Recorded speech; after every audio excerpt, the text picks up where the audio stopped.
The next prayer is called the short refuge prayer. There's several prayers that we do, but we're going to do the short refuge prayer now. And this taking refuge is taking refuge in the Buddha, the Dharma, and the Sangha. So the Buddha lived 2,600 years ago, was a human being just like us. And through his ripening of his karma, the ripening of his being a human being, he was able to realize enlightenment, what it is to be awakened. So we refer to that as the mind of the Buddha. For him to be able to teach that to other beings, he had to be able to intellectualize that process, what it was for him to be able to recognize his true nature, that nature that we have all within ourselves.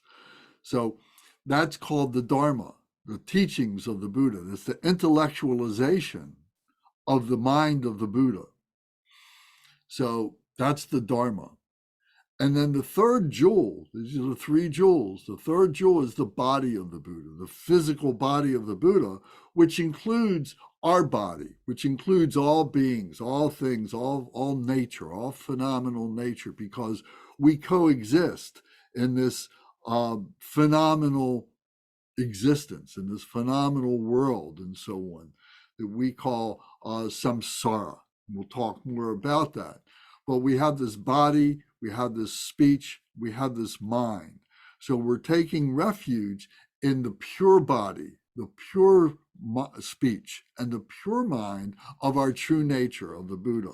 And that's what we're trying to come to recognize. So all this is designed around that to help us to recognize that.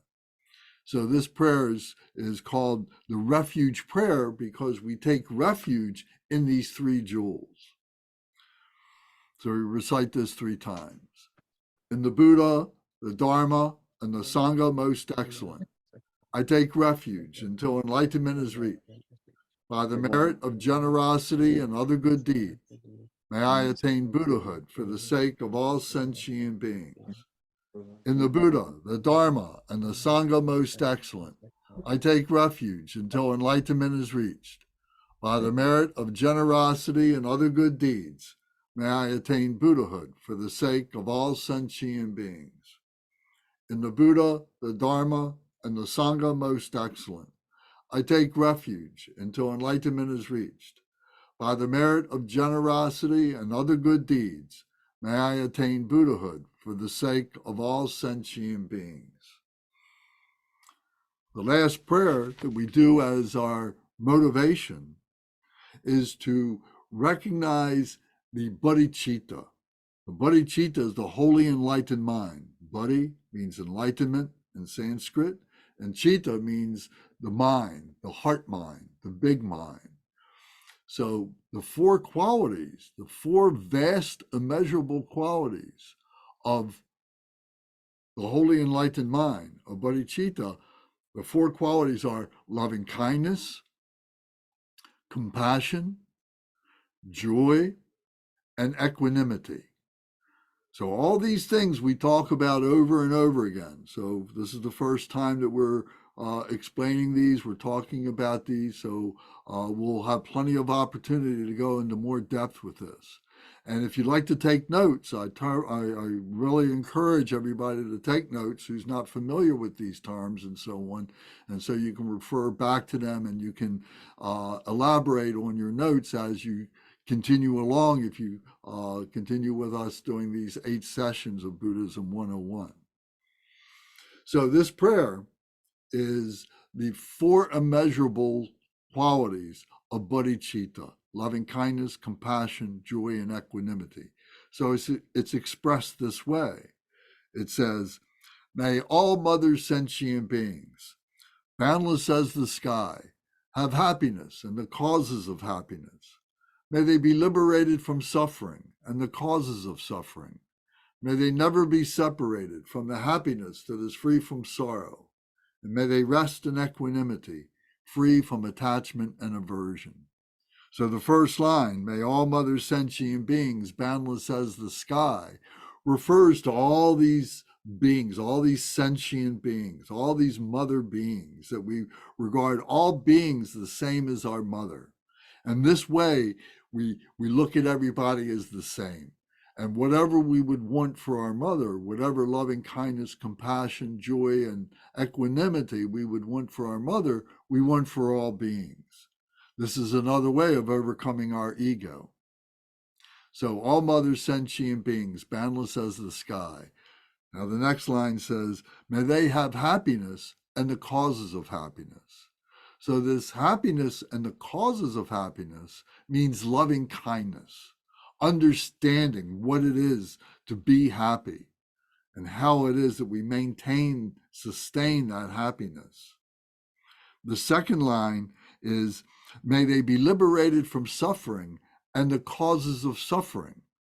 So if we understand suffering and the causes of suffering, means that we have a compassion for ourselves and for others who are experiencing that suffering, that we're not living in that loving kindness of the first line, but that we are suffering as a result of not having that. So we have compassion for ourselves and for other beings.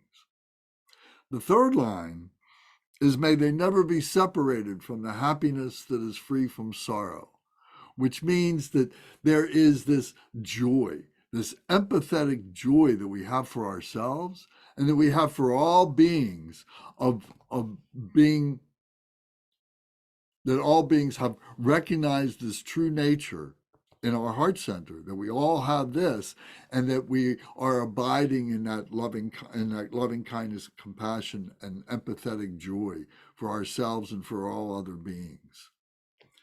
And then the fourth line is, may they rest in equanimity, free from attachment and aversion.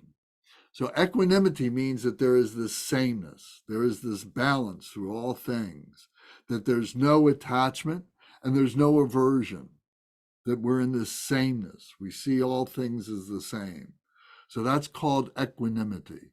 So that we abide in that sameness, in that equanimity. So these are the four qualities of the enlightened mind, the wholly enlightened mind. So now we recite this prayer again. We'll do it twice. May all mothers, sentient beings, boundless as the sky, have happiness and the causes of happiness. May they be liberated from suffering and the causes of suffering. May they never be separated from the happiness that is free from sorrow. May they rest in equanimity, free from attachment and aversion. May all mothers, sentient beings, boundless as the sky, have happiness and the causes of happiness. May they be liberated from suffering and the causes of suffering. May they never be separated from the happiness that is free from sorrow. May they rest in equanimity, free from attachment and aversion. Okay, well, thank you. Those are our four opening prayers. Does anybody have any questions or comments about any of these prayers, anything that we just talked about? So this is a discussion group. This is this is open. So please, it depends on your participation in this. So if you have anything that you'd like to add or say, please just speak right up. Turn on your microphone.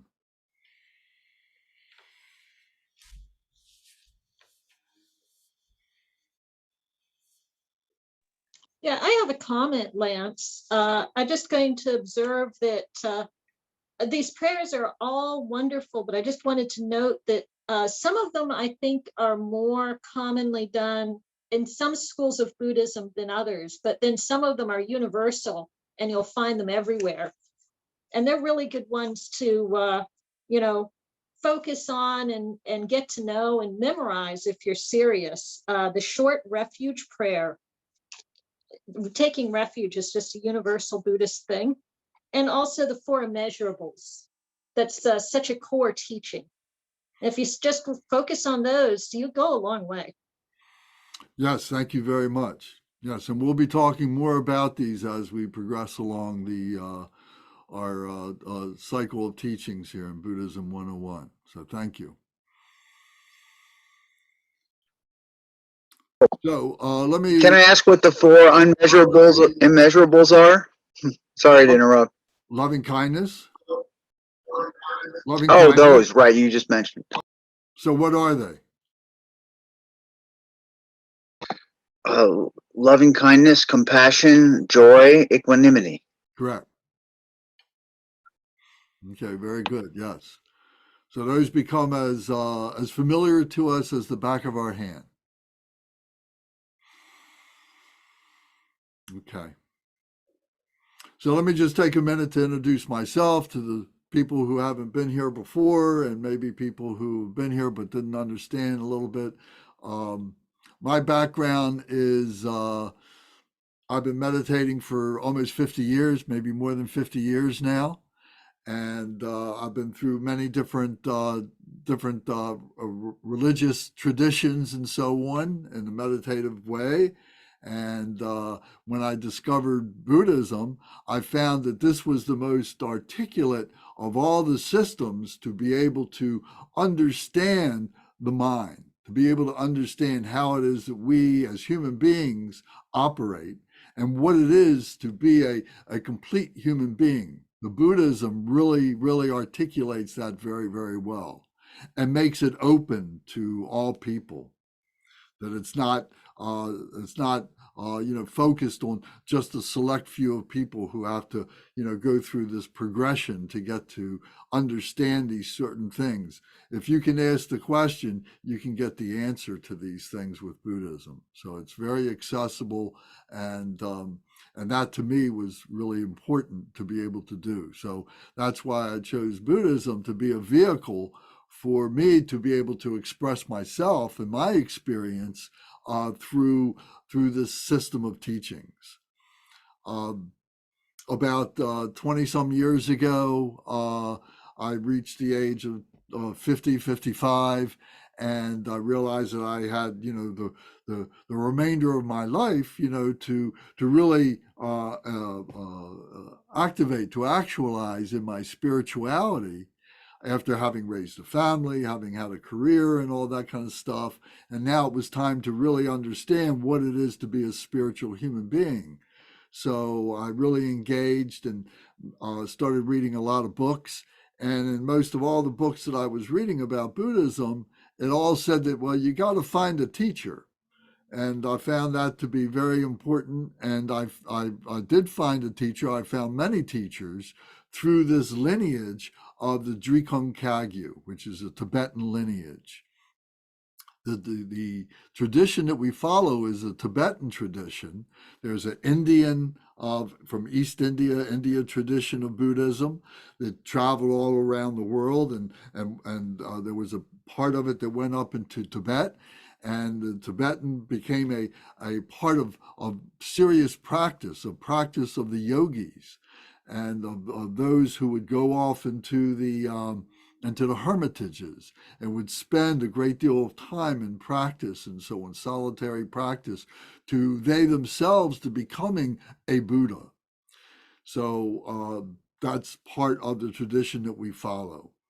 So I found a teacher back in 2000, and he led me to other teachers and so on. And now through this lineage, I've met many teachers and experienced many teachings and so on. And it was something that came very, very easy to me. I really enjoyed, and I wanted to teach. And I asked my teachers if I could, and they said, "Oh, yes, but you always have to teach what you know." That's very important, that you're not teaching something just from a book, that you're teaching something that you have experienced yourself. So that's something that I try to do. And if I deviate from that, I try and bring myself back and answer truthfully about what deviations I might have taken or something like that. So, being truthful and honesty is very important to us all. So we try and do that. The sincerity of the teachings is very important. And you'll see that the teachers will teach from their books, and they will read line by line, word by word, their books, and they will teach from that. But then as they deviate and talk about their own personal experiences, and this becomes very enriched with how it is that ordinary human beings can bring these teachings into our everyday lives and so on. So I just want to, excuse me. So I've been teaching Buddhism 101 since 2005, and I've taught it every year since then, and I've taught it in several different Dharma centers and in other meditation centers that we have all around the Maryland, Virginia area.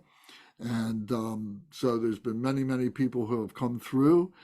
Some people come in for a couple, 3 classes and fade out, and then some people stay with it. Some people who fade out come back into it. They're not quite ready for it. So some people, they find another system that they're more familiar with. Buddhism is not an exclusive system to be able to understand the spirituality of being a human being. There's Christianity, there's Judaism, there's Hinduism, there's Taoism, there's Islam. There's so many different traditions that in their core, their essence, all speaks to the same thing. But as it develops over time, over the cultures and so on, it begins to differentiate itself through many of its approaches to the realities of what it is to be a human being and how we practice that. So even within Buddhism, there are differences with that. There's the Indian Buddhism, there's the Tibetan Buddhism, there's the Chinese and the Far Eastern Buddhism, the Zen Buddhism, and so on. So there's different schools of Buddhism, as well as these other different religious cultures and so on. So, as I say, they all speak of the same thing. And the Buddha, who was a human being, he said that all of us have this Buddha nature within ourselves, that we're all Buddha. We are all born with this awareness quality, but it's all blocked up. It's confused with our emotions. It's confused with our intellectualism. It's confused with our attachment to our physical bodies and so on. So what we need to be able to do is to see what the causes of those attachments and aversions are, what those emotions are based on, so that we can release ourselves from those emotions.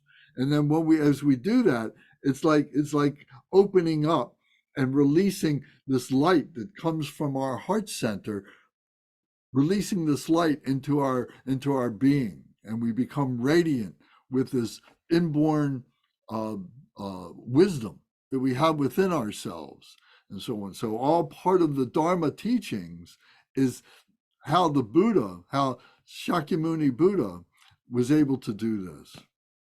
So Shakyamuni Buddha is the Buddha of the sages. He's called the sage of the Sakya clan. So we'll talk about the life of the Buddha in a few weeks. But he was a human being like us.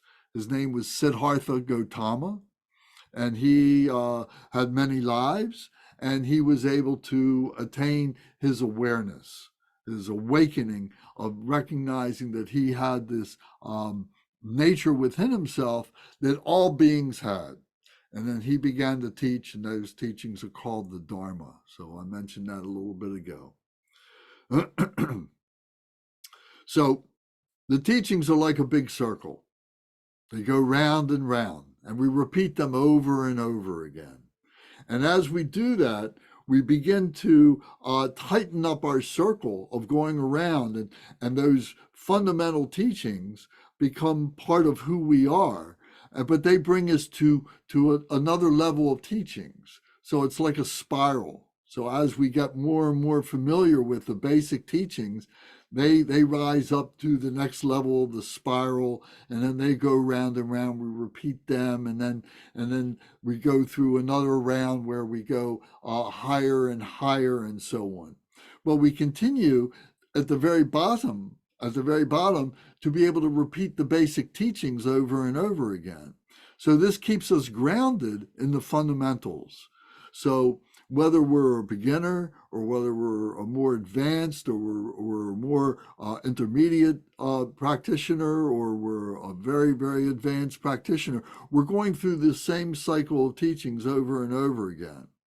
So we're doing this as English-speaking Western lay people in order to be able to see how this works in the dynamic of our culture.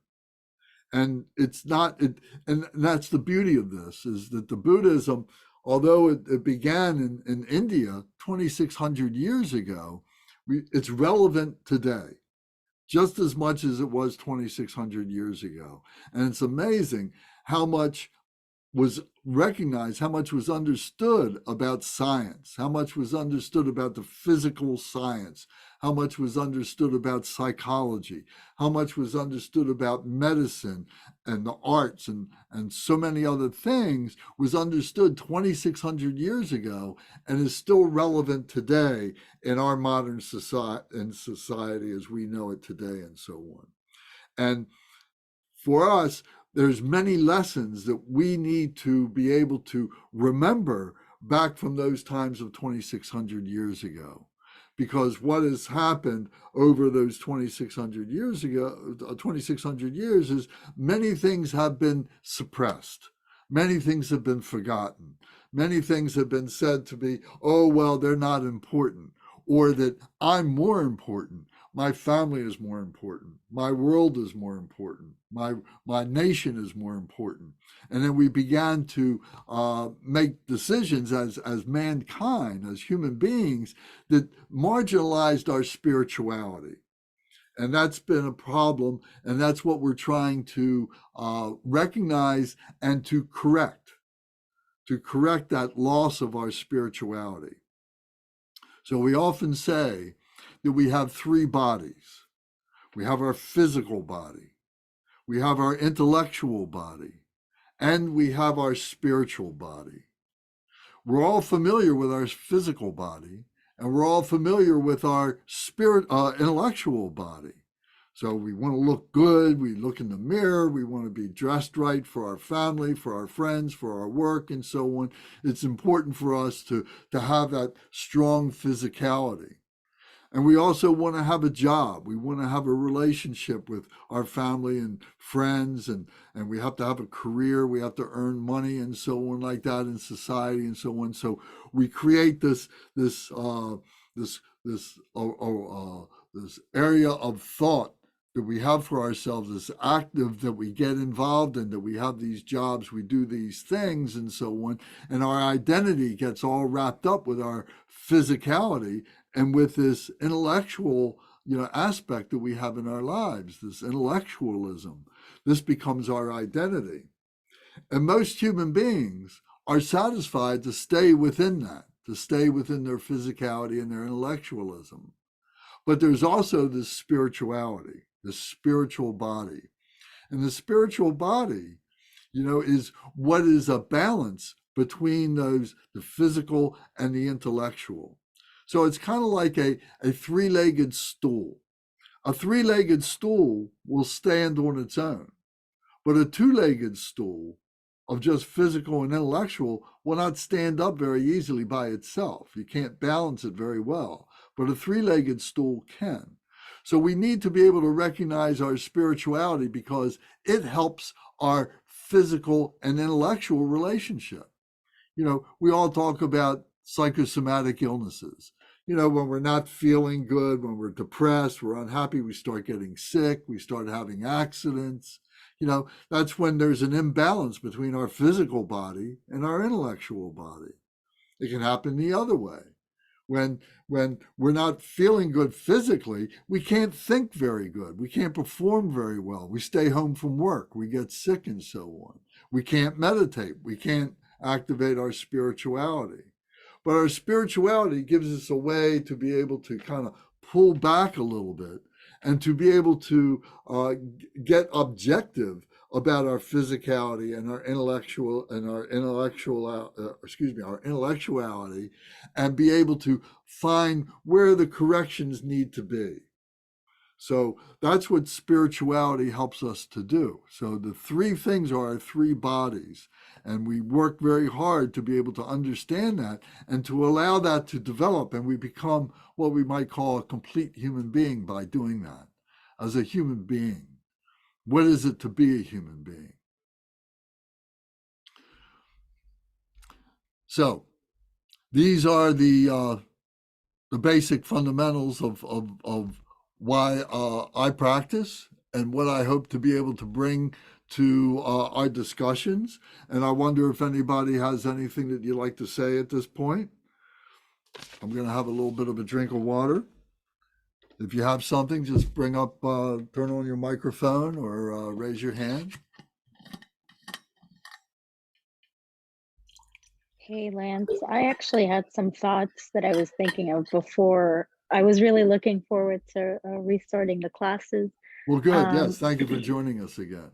yeah, absolutely. I think something I've been struggling with and in keeping my practice is my reactivity. And so I wondered if that's a relevant topic to discuss. Your reactivity?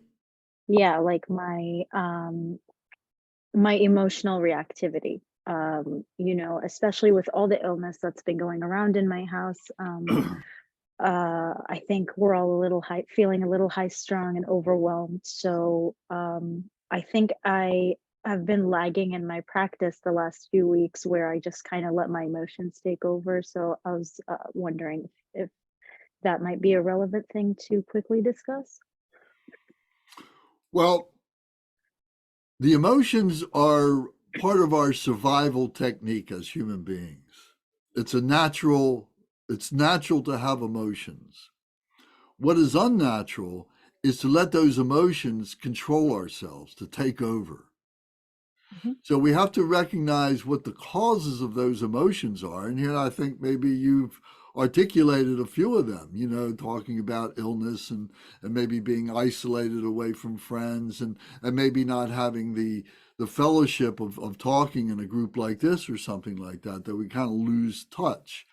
So, so to be able to understand the emotions is very, very important and be Mhm. able to recognize that the emotions are there to help us survive. But then, like I said, it also can become a cause for us to become obsessive and to get ourselves out of balance. So, very briefly, there's Mhm. 5 basic poisons that create the emotions. Mhm. It's said that there are 84,000 emotions. And these emotions are made up of these 5 basic poisons. So, as the Buddha was traveling about in India 2,600 years ago, and he's meeting all these people, all these villagers, and so on, and they're all talking to him, and they all had their emotions that they wanted to talk to the Buddha about. So as he's talking, he's finding out and understanding that all these people are expressing different variations, different combinations of these poisons. So by understanding these 5 poisons, we begin to be our own physician. We look at these poisons as illnesses, as the causes of illnesses, and that we begin to apply the antidotes to those poisons, to those illnesses, and we cure ourselves of our attachments and our aversions to those emotions. So this takes time. And this is basically what Buddhism 101 is all about, is being able to is to elaborate on what each of those poisons are, what all the antidotes to those poisons are, what those medicines are, and what the results of those are. So you're in the right place to be able to understand that. So the 5 poisons, the 5 basic poisons are: number 1 is ignorance. We don't even know what it is that we don't know. But it's human nature for us to think, oh, I know, especially as we get to our middle age, you know, because middle age, we've gone through our teenage years, we've gone through our 20s, we've gone through our 30s, and we've gone into our 40s and so on. And we've maybe had families, we've had career, we've done a lot of things, and we start getting comfortable with the fact, oh, I got this covered, man. I know what life is all about. But we really don't know what we don't know, because there's a whole other thing about life, about our spirituality, that maybe we haven't opened our minds up to yet.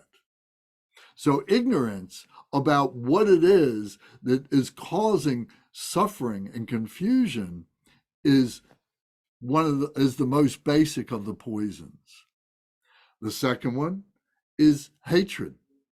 Oh, what it is that I don't understand, I don't like.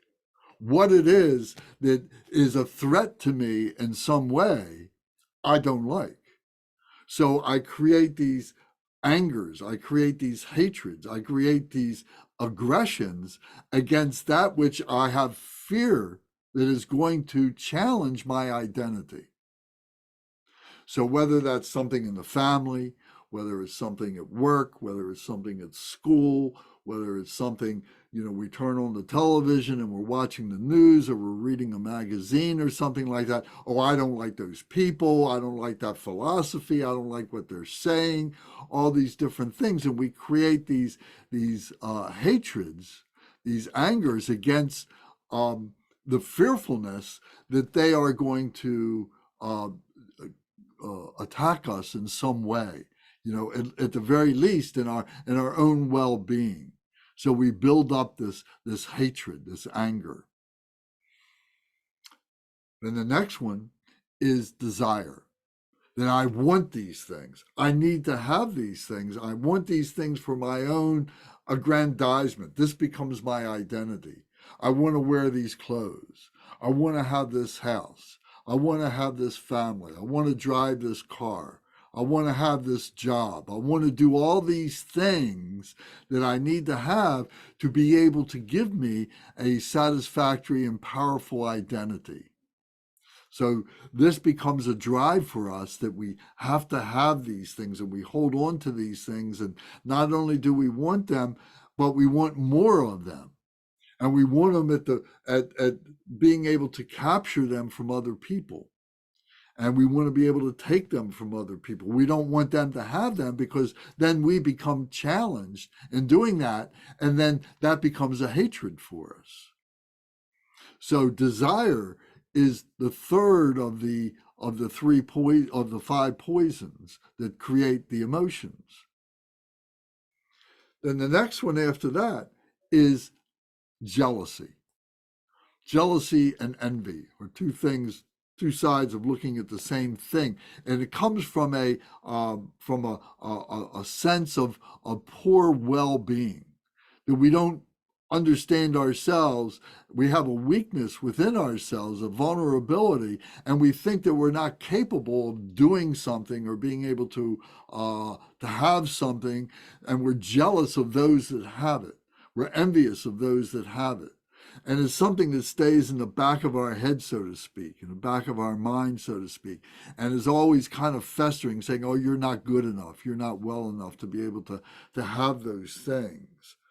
So this jealousy develops into conflict, and we fight each other. We fight between ourselves for these things, and we fight those that have these things, that we want to be like them, and so on. We're envious of them. So that's the fourth of the five poisons.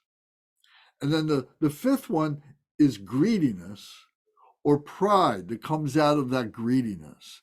That I have this, and I'm not going to share it with anybody. If I have been able to work to get this through whatever means I was able to do this, now I have to keep that. I fear that if I share it with other beings, I'm going to lose it, and I'm going to lose their other people's respect and other people's honor, and thinking that I'm a wonderful person or something like that. So I become prideful. Oh, I've got this, and I'm so good, and so on like that. And this becomes a source of great emotion for us. that I know how to do this. So these 5 poisons become the basis of a lot of meditation, a lot of contemplation, a lot of thought. These are very important. We come back to this over and over and over again. These are the 5 basic poisons that make up these 84,000 emotions.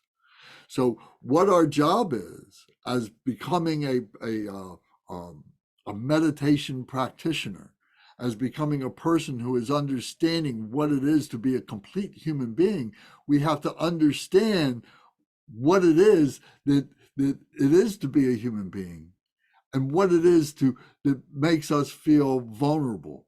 What is it that makes us feel strong? We have to identify all these things. So we have to recognize these things, and we make the antidotes to be able to do this. And slowly, what we begin to do is we begin to rise above all these human nature things into what we might call our true nature. And this true nature is our balance, is that wholly enlightened mind, that bodhicitta that we talked about in the very beginning of this talk, this wholly enlightened mind of loving kindness, compassion, joy, and equanimity. And this is so the object that we use for this, the mental construct that we might use for this, is a picture of the Buddha, who is sitting there in the meditation position, quiet and just serene as a human being, and being able to transcend our ordinary emotions to be able to get to that peaceful state of mind. So this is what we're working to get to. So your question about the emotions goes right to that. We have to have patience to be able to develop this. There's not a quick answer to that. It's something that we have to become our own physician, our own doctor, to be able to cure our own illness of these emotions and so on. So it takes a little bit of time, and that's what we're beginning to do now. This is the fundamentals of starting that process. So I hope that didn't go into too long a discussion in saying that, but it's a very important question, and the foundation of that needs to be laid out at the very beginning now. What do you think of that answer? I think that was a wonderful answer. That was really helpful. I took a lot of notes. Thank you. Okay, good. Can you see that it's based on a personal responsibility? I do see it. Yes. And that's one of the things that is a hallmark of Buddhism. You know, Buddhism is not a religion. Buddhism does not have the belief in a supreme being. We don't know. Maybe there, maybe not there. You know, what we consider to be a supreme being. All that we know is ourselves. When it comes right down to it, we can hear all these stories about this person and that person and so on like that. But all that we really know is, what does that mean to me? What's my relationship with that? And for us to be able to take responsibility for what that means with us. So if we want to be free of our emotions, means that we have to do the things that are going to be the antidotes to those poisons that make up those emotions and so on. Otherwise, we're suffering all the time from those emotions. We're confused all the time by those sufferings, by those emotions. So we need to be able to recognize those things, just like a scientist needs to be able to look at what makes up diseases, viruses, and bacteria to be able to develop cures for them. Same kind of, it's a metaphor. Yeah. So I have it's a little bit of a deviation from this topic, but I was thinking about it on my drive home before the discussion, and I was also wondering, I know that a lot of Buddhism is about being in the service of others, and being selfless. How does Buddhism if possible, draw the line between being in the service of others and your own self boundaries and taking care of yourself? Well, that's a really good question too. That's a very typical question, and the answer to that is that through this system of Buddhism, we learned that there are levels that we have to go through. And first, we have to take care of ourselves. First, we have to understand within ourselves what it is to be a human being, what our emotions are, what are the causes of our emotions, and how it is that we've utilized this system to be able to clear ourselves of those attachments and aversions and so on. How have we done that? When we get to be able to be stable in that, then we can start helping other beings. Then we can start making suggestions to other beings. In the beginning, we just want to keep it to ourselves. It's important not to get too deep in other people's lives when we're not being able to take care of ourselves yet. So we have to be able to be stable in our own progress. So this is all part of this system of the Dharma teachings. So that's why this is so invaluable. The Buddha taught that, this is a philosophy. This is not a religion. It's not that somebody, we're praying to someone who is going to come down and all of a sudden, we're going to be cleared of all responsibility for the errors that we made and for the diseases of our mind, the diseases of our hearts and body that we have. It doesn't work like that. That it is a process, and that there's a system in place to be able to help us take responsibility for that and change that.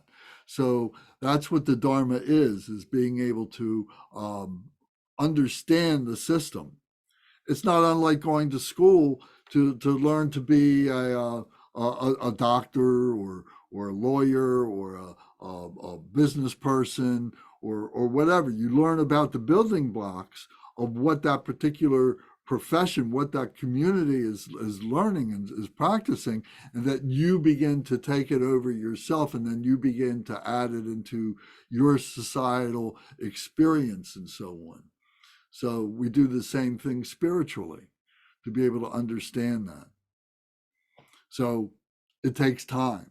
We have to be able to surrender ourselves to the idea that it does take time. And we have to take responsibility in what we call the three faiths. The faith in our own yearning, that I yearn to be able to do this. I want to be able to do this. I have a yearning that this is within me, that I can do this, that I can transcend, I can go to a higher level of experience as a human being. And then we say, but I don't know how to do it. But then I have a trust in a teacher, or I have a trust in a system that, okay, here is a pathway that somebody's showing me, and maybe I need to follow this teacher. Maybe I need to follow this teaching. I need to follow this system to be able to get there, to be able to do it. So I trust in that. I have faith in that. And I do that for some period of time to be able to see changes, to be able to experience that.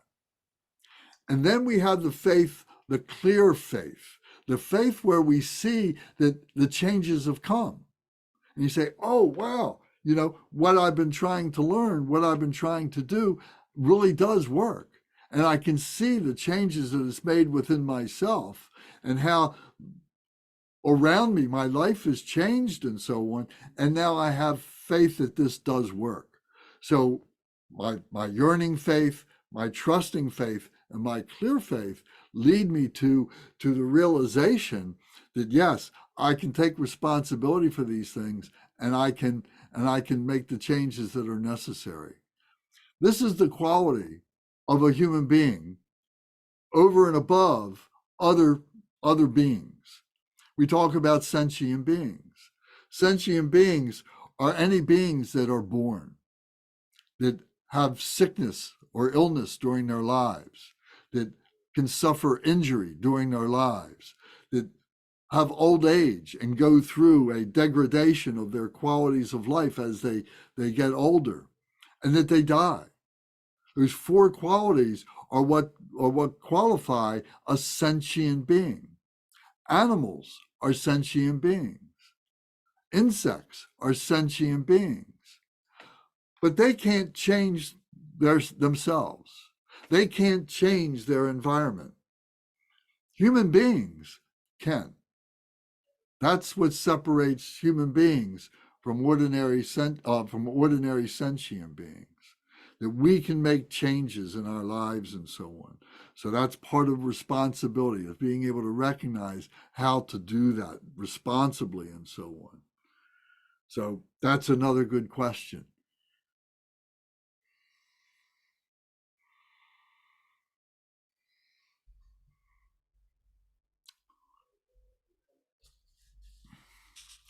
So let me ask you a question now. What do you think is going on? What do you think is happening in this world? What do you think's been happening in this century? What do you think's been happening in centuries before that? Do you think That that for there's, me? well, I'm just asking generally. I'm just asking you to think, hypothetically right now. Do you think that there's any group of people that have answers to this? Do you think that the politicians have answers for this? Do you think that the medical community have the answers for this? Do you think that the religious community have answers for this?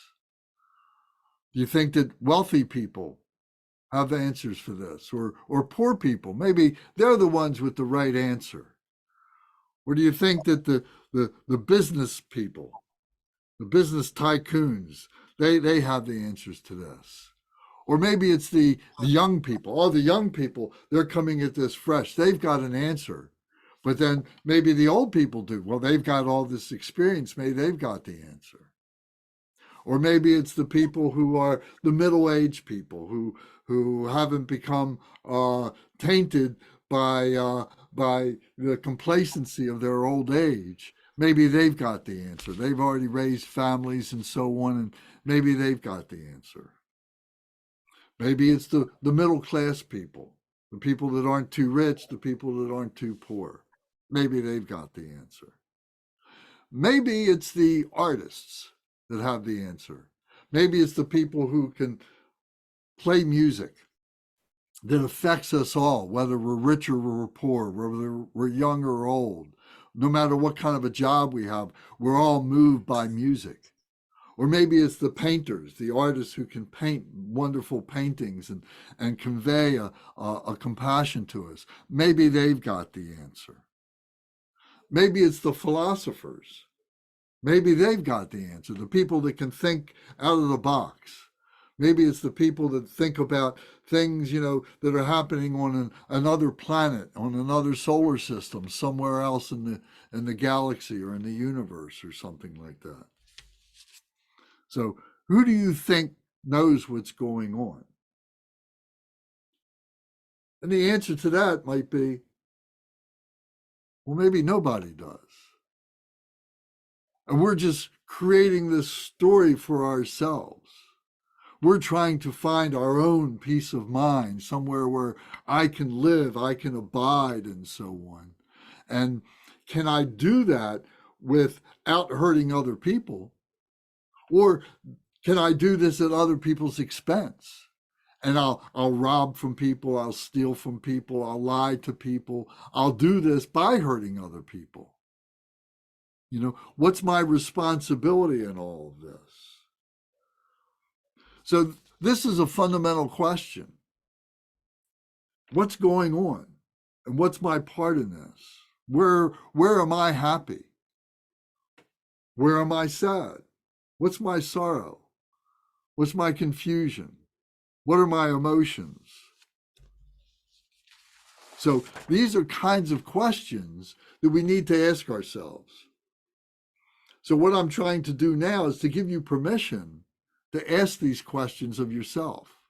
These become your meditations. These become your contemplations. You know, in Buddhism, meditation is a key element. It's probably the most fundamental element in the practice of Buddhism.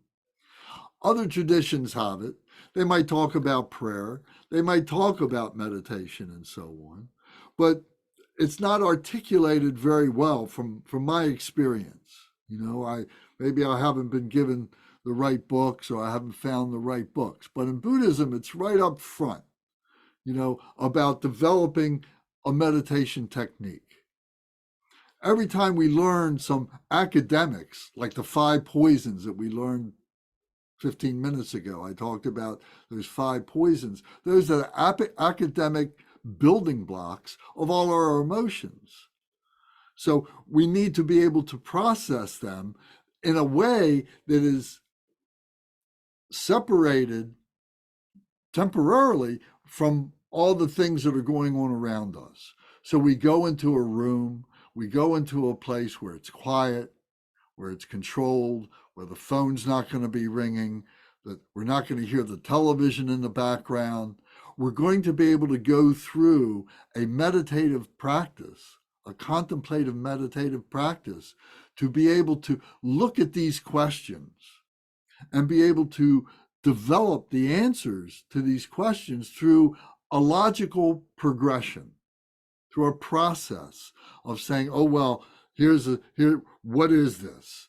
Oh, well, could it come from this? Can it come from that? Can it come from a combination of these two things? Is there something else coming in?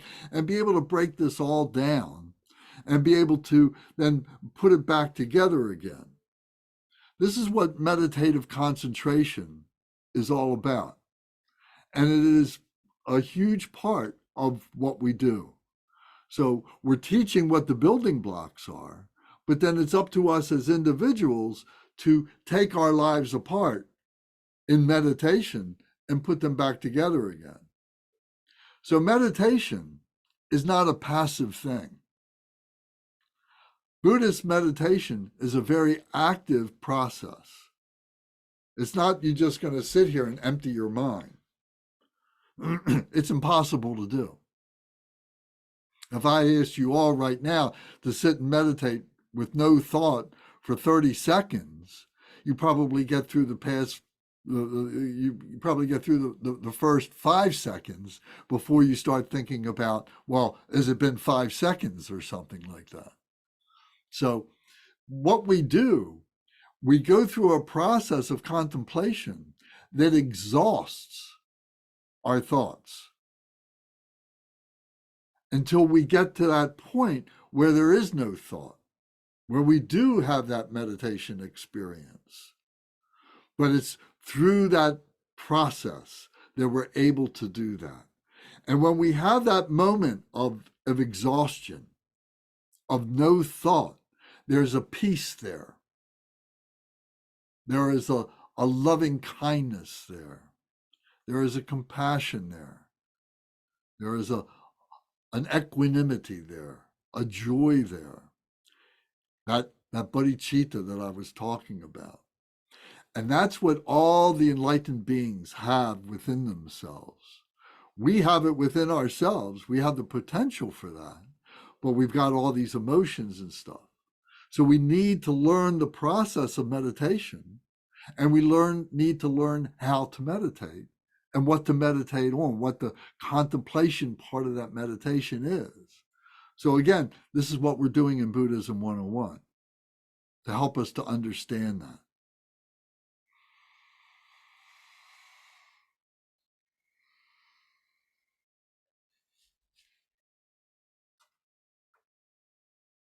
So we need to look at what makes us happy, what makes us sad, what is suffering. You know, how do we look at it on a world scale? How do we look at it on a very minute scale? We start off simple. We start off looking at it with our family. We look at it with our mother. We all came from a mother. We're all born from our mother. So we look at it from that point of view. And we look at each being as being our mother, a potential that this was my mother in a past life, or this was my mother in this life, or this will be my mother in a future life, or I was their mother, or something like that. So whatever we would wish for our mother or our father or our caretakers, our aunt, our uncle, our grandmothers, whoever it was who raised us, who had that loving kindness for us, if we look at all beings like that and realize that all human beings share that, we begin to break down the differences between ourselves. And we begin to see that, oh, this person may have some kind of hatred and they want to kill me, or they want to kill my society, they want to do harm to us, or they want to change things in a way that I don't agree with. Realize, well, from their point of view, is it may be twisted, but I need to appreciate it from that point of view. Just like if I want them to understand my point of view, I've got to be able to express it in a way that they can bring into their heart mind and be able to understand too. So all this is all part of the Dharma. All this is part of the teaching of the Buddha.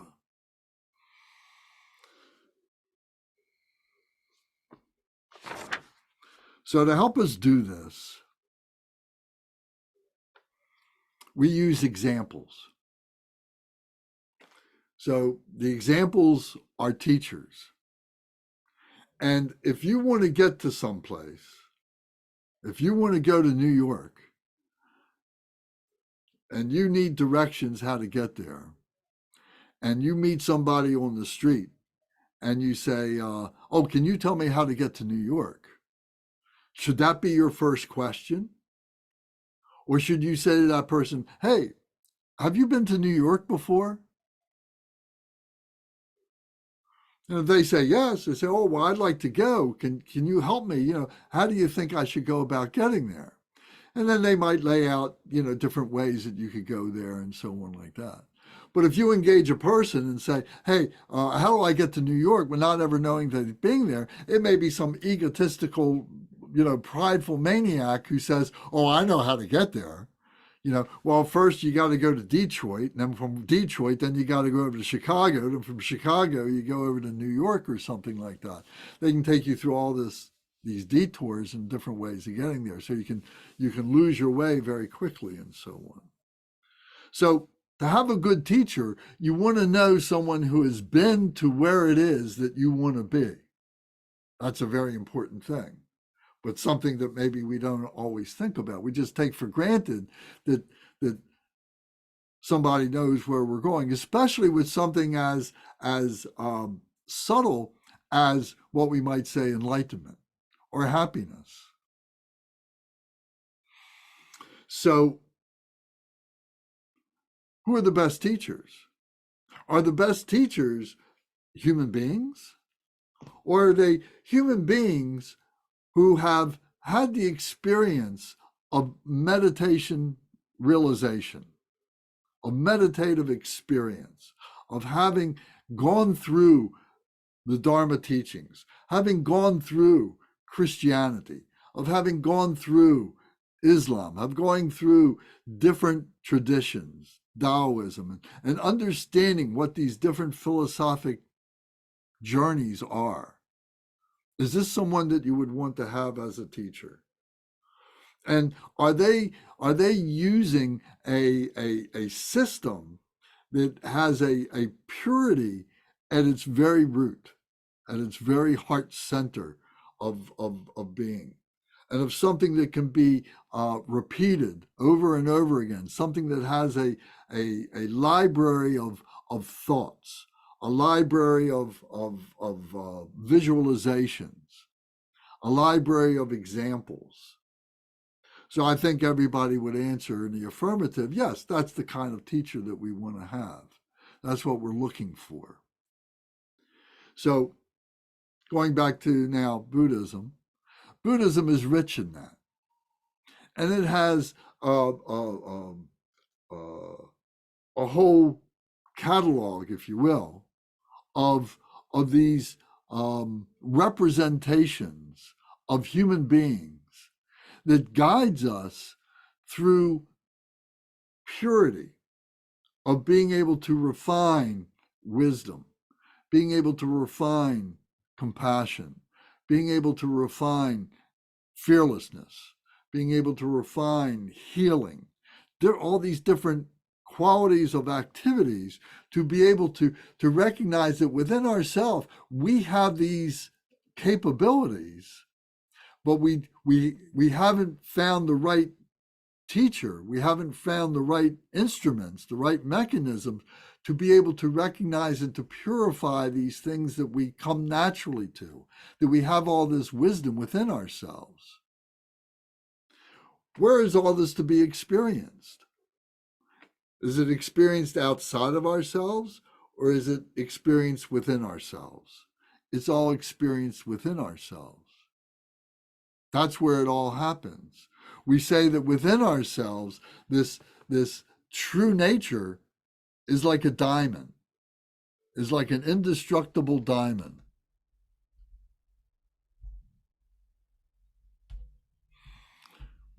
So here is a diamond.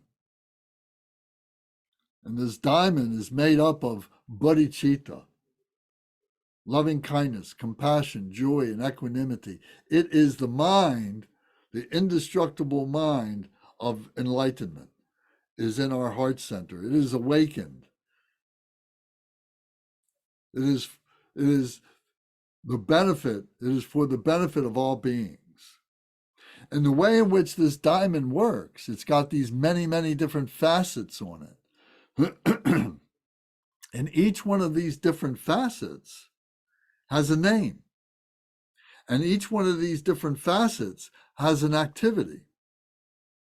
And these activities are the activities of this wholly enlightened mind, of the way this mind actualizes itself. And this is all within ourselves. How do we do loving kindness? How do we do compassion? How do we do joy? How do we do equanimity, etc., in all these different ways and so on? How do we do that? Well, we do it through this diamond and through these different facets. And these facets have these different names. So we can identify, oh, I want to do healing. How do I do healing? Well, healing is done through, we say, the medicine Buddha, because all this is representative of the Buddhas, of the enlightened ones, the awakened ones. So all these are Buddhas and Bodhisattvas, holy enlightened beings. So it's a way of being able to understand the way the mind works. So part of the Dharma, part of Buddhism 101, is understanding this new vocabulary.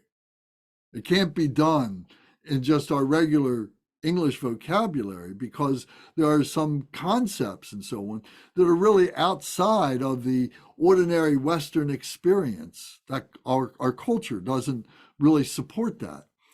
You know, it might take us a paragraph or two to describe one word that is expressed in the Sanskrit word, or in the Tibetan word, or in the Indian word, something that comes from the Eastern philosophy, from the Eastern cultures and so on. So we need to be able to open ourselves up to the idea that we're bringing ourselves together with another thought form, another way of expressing human thought, human experience, and so on. So by using these analogies and metaphors and using these new words is opening us up to new expressive ways to be able to understand ourselves as complete human beings. Another way of validating this is to say, in the West, we've had this technology of physics, of developing all these great factories, all these great things that the Western people have been able to develop and so on, building these great buildings and building these great farms and doing all these things and so on. And many of these things have been just absolutely wonderful, the way they've improved life on this planet and so on. But there's been a negative to it as well. There's been poisoning, there's been wasted money, there's been thievery, there's been corruption on every level, there's been all kinds of things that have come at the that has been at the expense of these good things that have been done. Now in the East, their technology was the technology of the mind, the big mind, and the little mind, but the big mind. It was aimed at their spirituality. The East came from that. And it's only been maybe in the past 60, 70 years that this East and West has really come together, has been embraced and coming together. And we see that the gifts of the East and the gifts of the West are coming together as being one. And you all who are particularly young are the real beneficiaries of this, because it's your being able to take this into the next generation, into your children and your children's children, that are really going to be able to be the beneficiaries of this. My generation, we saw this happening. We experienced this happening, and we're just trying to bring it together and to not let it fall apart, to be able to recognize, oh, we both have gifts. The West and the East both have gifts, but we need to be able to see how we can make them come together, how we can become holistic with all of this. Changes need to be made.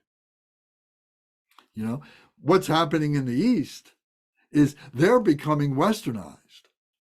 It's very subtle. They may not recognize it, but they're becoming westernized. They're becoming seduced by the corruptions that here in the West we're going through all the time. So it's a very difficult balance to be able to understand this. And again, we need to be able to withdraw, to be able to see this, to be able to understand this, and to be able to be responsible for how this moves forward and so on. So saying all this, now, what are our examples in this? Who are our examples? If you look in your life, you look in the lives of humankind, for as long as you want to look in the past, who are the heroes? Who are your heroes? Are they the heroes of war? Are they heroes of business? Are they heroes of manufacturing? Are they heroes of military? Are they heroes of artwork? Are they heroes of religion, of philosophy? Who are your heroes? And think about that. Who would you like to be? Who would you like your children to be? Who would you think are the people that are really important, that if a nation was like those people, if a world was like those people, would there be the kind of suffering that exists in this planet as it is today? So that's an important question. Who are your heroes? So I would think if you're here, for us, for me anyway, you know, Buddhism and these Buddhist icons are my heroes. These are the images of human perfection, of compassion, of love, of fearlessness, of healing, etc., of power. All these things, these are the heroes who exemplify the purity of those things. And so that I can bring those into myself, where I can recognize they're already there. I can recognize those by removing the blockages and see that those things are there, and be able to abide by them. In other words, that their teachings, that what they represent becomes what's vibrating within me, becomes what I am doing, what I need to do. So in Buddhism, we call this a deity yoga. We call these deities. They're not deities like gods out there. These are, it's deities that are images of our true nature that is unspoiled, uncorrupted, that is pure, that represents this true nature. So yoga is a Sanskrit word that means union. Union means, so deity yoga means that we come in union with these deities. So we use this illustration of a diamond, indestructible diamond, and these deities, these aspects, and we're becoming in union with them. The union becomes a union of our little mind and our big mind, of our spiritual mind and our human intellectual mind, in our physical form. So this is how our three bodies come together. And in the beginning, we talked about taking refuge in the Buddha, the Dharma, and the Sangha, the three jewels. So this is what we're doing. This is what we're learning to do. This is part of the philosophy, that we're seeing ourselves as that opportunity to come together in a spiritual union with each other, with ourselves, with all of nature. So we have practices to do that.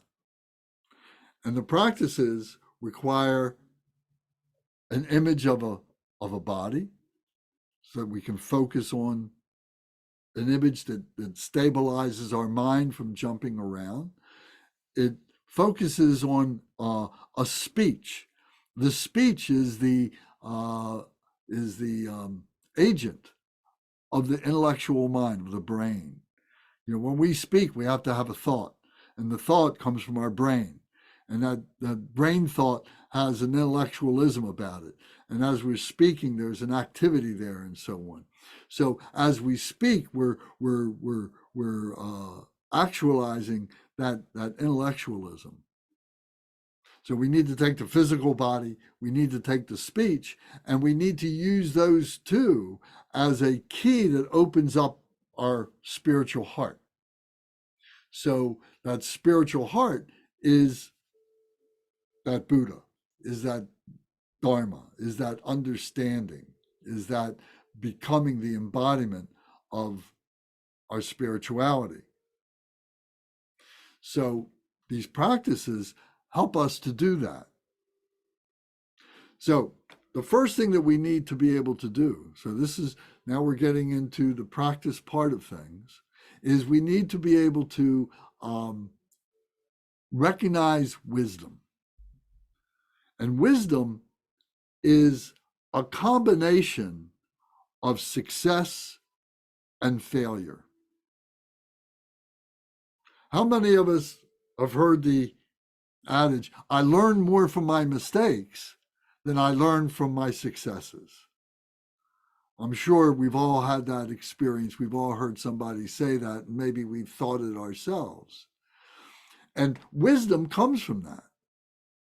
You know, it's the difference between saying to somebody, oh, you need to do something this way because I know that this works. And they say, well, why? Well, because that's the way it's done. That's the way I've done it. That's the way it works. And that's not very convincing. But if you can say to somebody, well, you do it this way because if you don't, then you're going to have this experience, you're going to have that experience, this isn't going to work right, that's not going to fit in here. You know, you're looking at it from the failures that proved the success of doing it this way. So that wisdom comes from two sides. It comes from the failure of all the different combinations of things that didn't quite work right, to the success of everything fitting together and doing it properly. Being able to know what it is that you needed to let go of and what is it that you needed to embrace. So this wisdom is a core part of our understanding, a core part of our meditation. So we have to have faith. We talked about the yearning faith. We had talked about the teaching faith and the trusting faith and the clear faith. So to have wisdom, we have to allow ourselves to fail. We have to allow ourselves to have the difficulty of seeing what the confusion is and to be able to appreciate that and to work our way through it.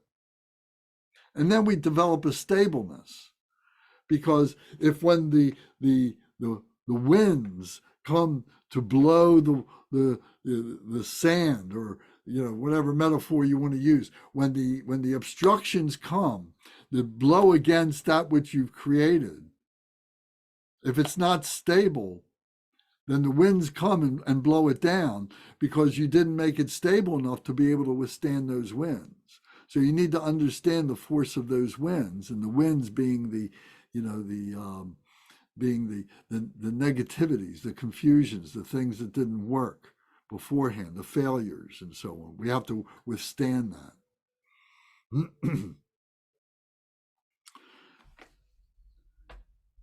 So what I want to introduce you to now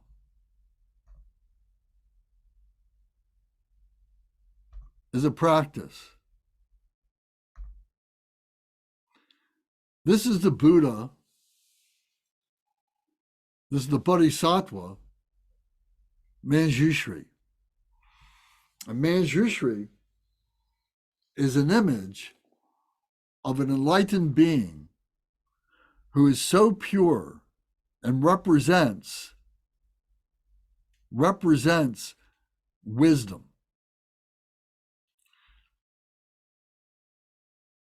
He's got a golden body. This golden body represents untarnishability, perfection, purity, enrichment. His sword here, this is a flaming sword of wisdom that cuts through ignorance, cuts through confusion, cuts through the emotions. And his left hand, he's holding the stem of a lotus flower.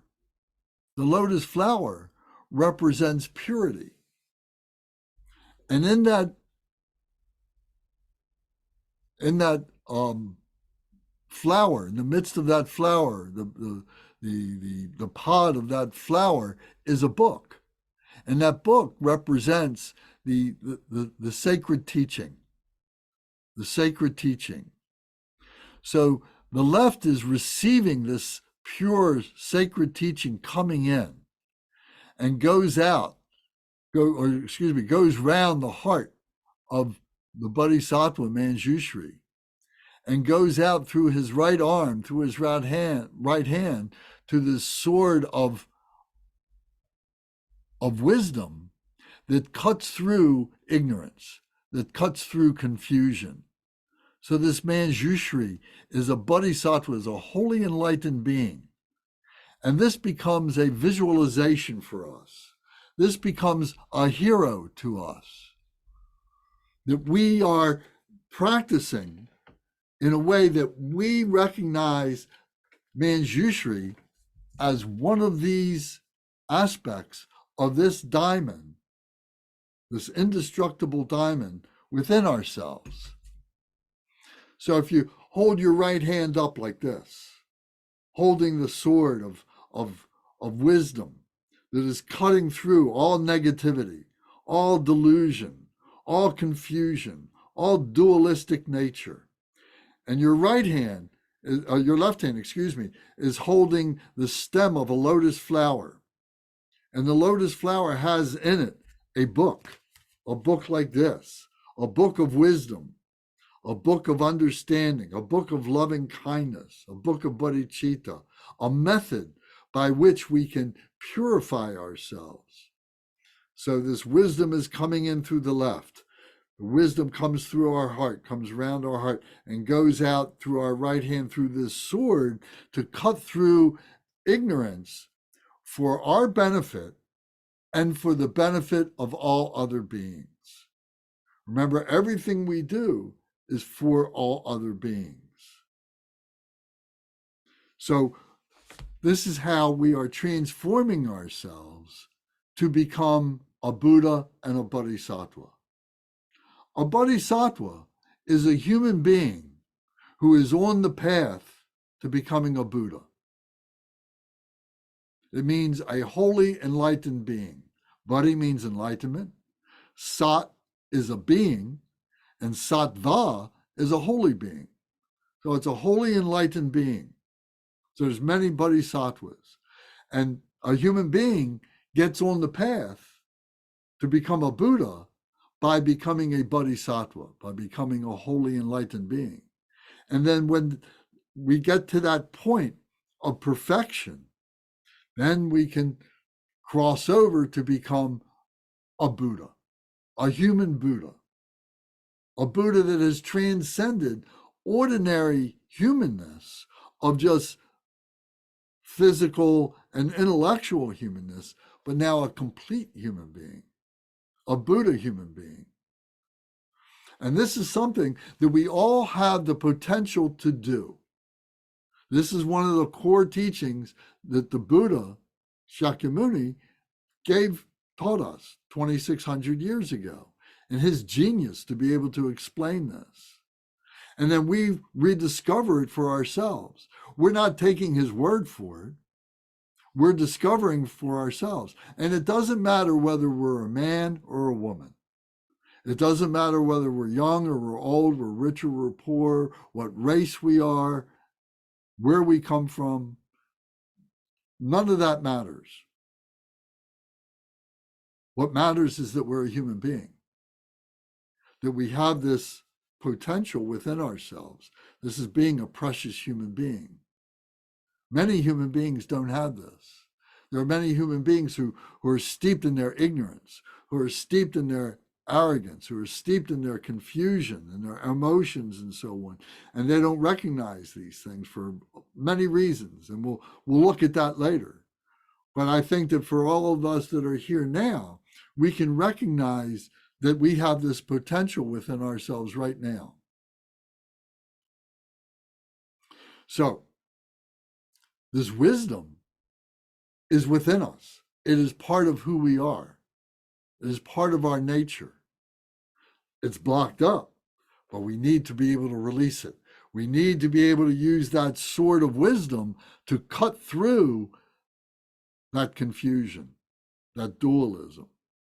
And we do that through the practice of the scripture, of the text, of the wisdom books and so on, to help guide us to be able to do that. Ultimately, we become the embodiment of these books. All this wisdom is within ourselves. So what we're trying to do is to learn to allow that to come up, to rise up. And for that to happen, we have to remove those blockages. So again, in Buddhism 101, we're learning the vocabulary for this. We're learning to put all these pieces together. So now, going back to this text.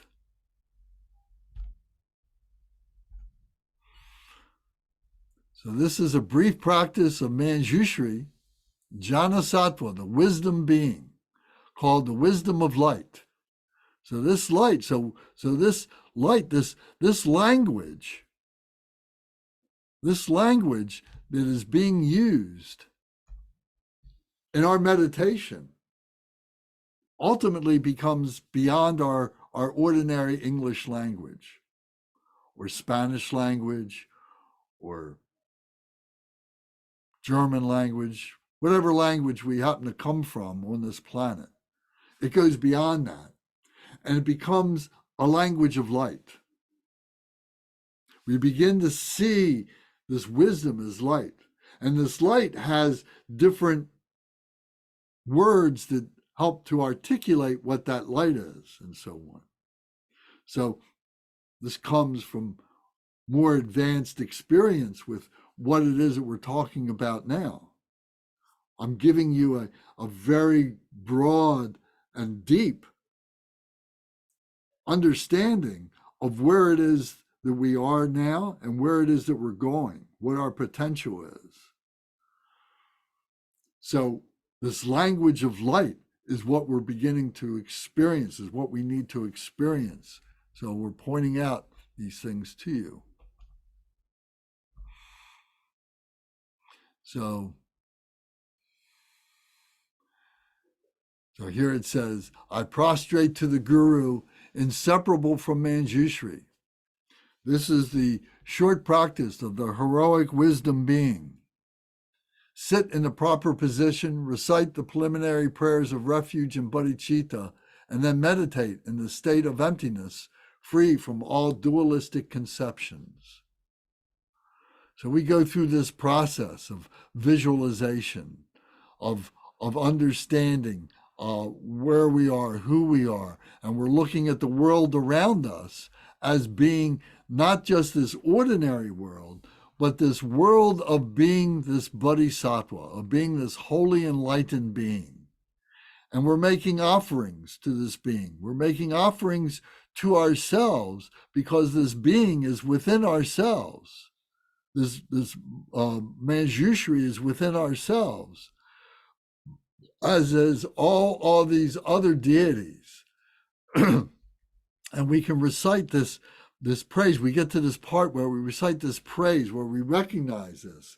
And we recite this, we say, you who are the perfect youthful body, whose flame of wisdom blazes and dispels the darkness of worldly ignorance, I prostrate before you and praise you, Manjushri. At the heart chakra is a sun disk on which stands the mum syllable, surrounded by the mantra circling clockwise in golden light. And light radiates from the mantra, invoking all the blessings and energies of the Buddhas that dissolve into the mum syllable. Mum syllable that means speech. It is the intellectualization. Again, light radiates and transforms the outer universe into the superb pure land and purifies all the obscurations of sentient beings, who are then transformed, and the light then returns to the seed syllable. And we see Manjushri again. And then this is his mantra, Om Wagi Shra Ri Mum, which means Om, the Lord of speech, Mum. Om, I am the Lord of speech. I am the body, speech, and mind of speech. The body, speech, and mind of speech. So this is a practice. I'm going to put the image back up in a minute, but first I want to talk to you again. So this is how we practice.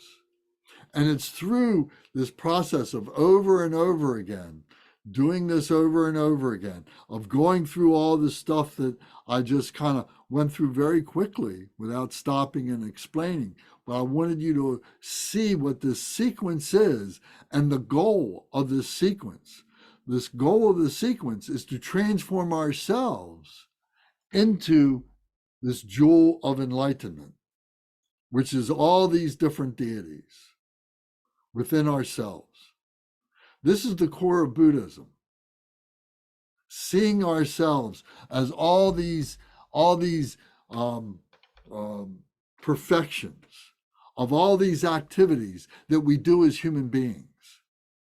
Buddha is a human being. It's not something out there. It's something within ourselves. If you're looking for something out there, there are many other traditions that can help you to find that, to do that. This tradition is one that is based within ourselves, seeing this within ourselves, recognizing ourselves, transforming ourselves into being that true nature, that wisdom nature. And through that, we help other beings. By helping other beings, we are able to see that within ourselves. The two go together. We can't do this without helping other beings because we are interconnected with each other. This is the spirituality. If you look up spirit in the dictionary, what do you think it means? Well, there's many different meanings. And you can look in your dictionaries and see, and maybe down the list, 7 or 8, different definitions of spirit or spirituality, you will come to the definition where it says interconnectedness. That we are interconnected with nature. And nature is other human beings, sentient beings, nature, the trees, the sky, the sun, the moon, all these things is that we are all interconnected. We are all made up of the same things. If we look at ourselves and we peel away the skin, we peel away the tissues and the tendons and the molecules and get down to the atoms and then get down into the atoms, we see that there's matter, there are these subatomic particles, and then there's energy. So whether it's our hand, our human being nature, or other nature, or the planet Seremus out in the sky someplace, that it's all made up of the same thing. And this is that spirituality that I'm talking about. And then there's something beyond that that is beyond even our human comprehension that we have to experience as meditation. To be able to understand, to be able to recognize that dimension that is beyond our ordinary mind.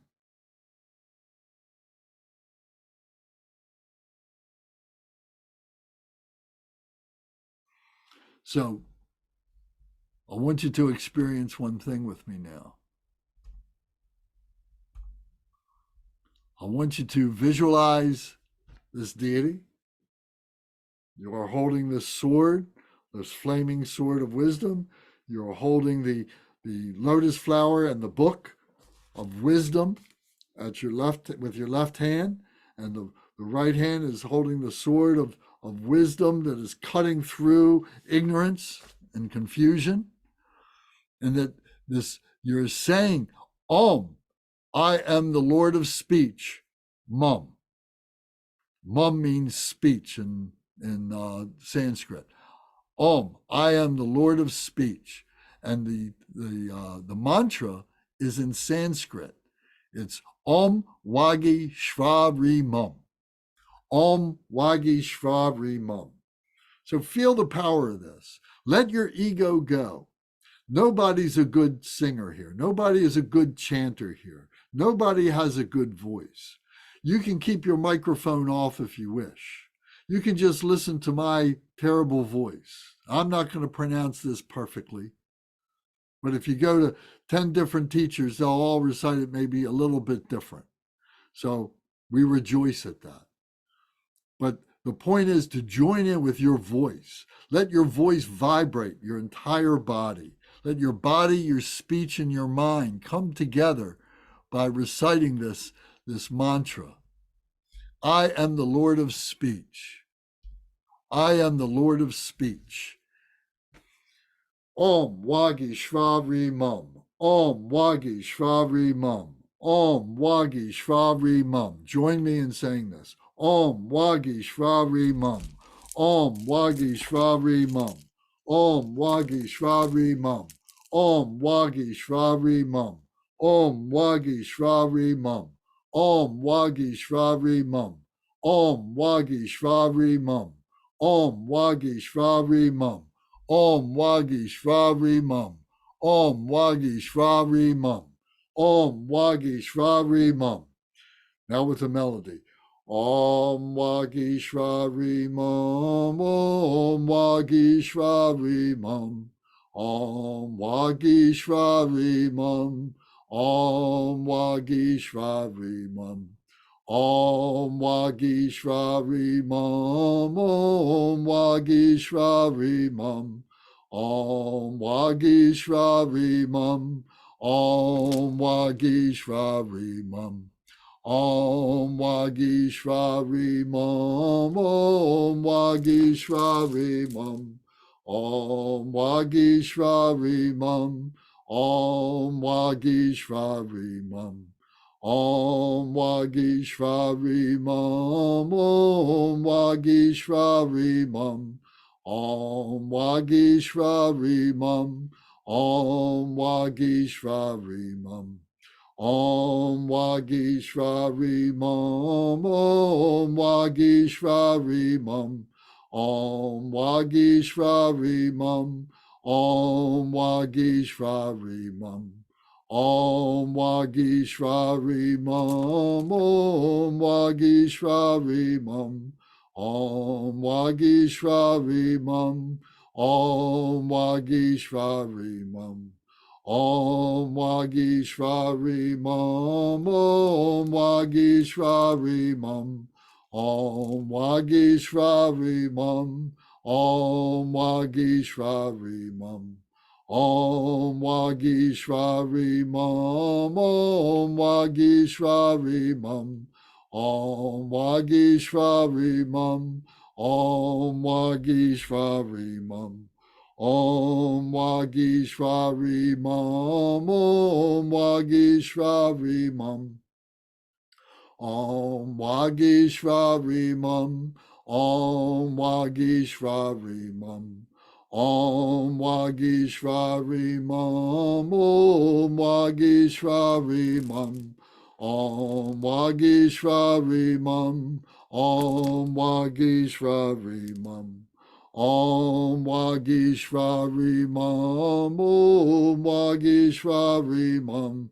Om Vagishvari Mam, Om Vagishvari Mam. Om, I am the Lord of speech. Mum. Om, I am the Lord of speech. Mum. Om, I am the Lord of speech. Mum.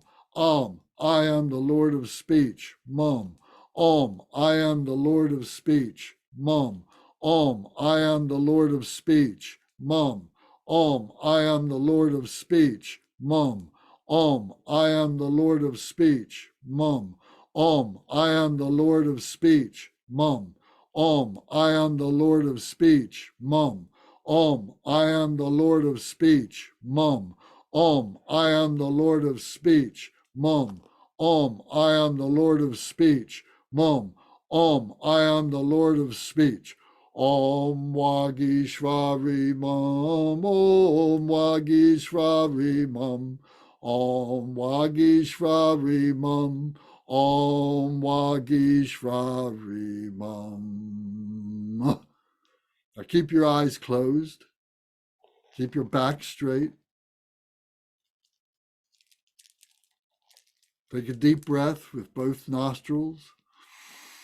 And fill your lungs with fresh, clean, pure air and hold that breath.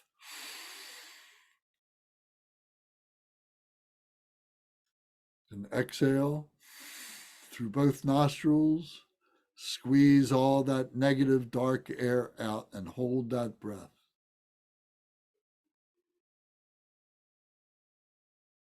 Breathe in again through both nostrils. Breathe all the way down to your navel.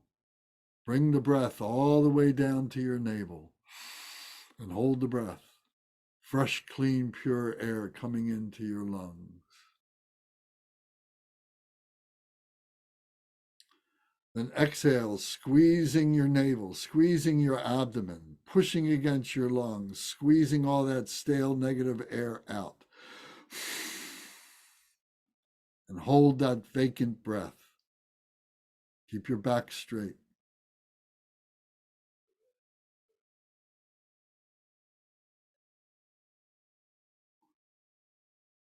Breathe in again, both nasal, both your. Fill your lungs with fresh, clean air. Pull the air down to your navel. Hold the breath.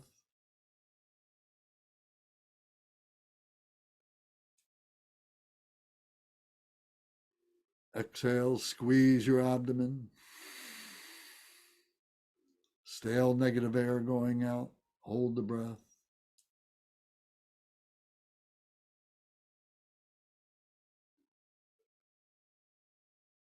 Breathe in. Hold the breath.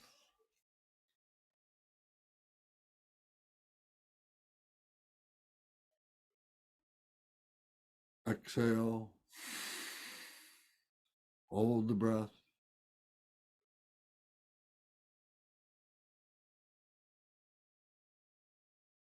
Breathe in again. Hold the breath.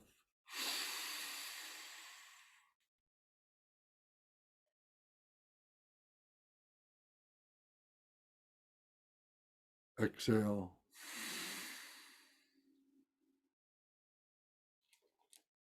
Just relax. Breathe normal at your own pace. Keep your eyes closed.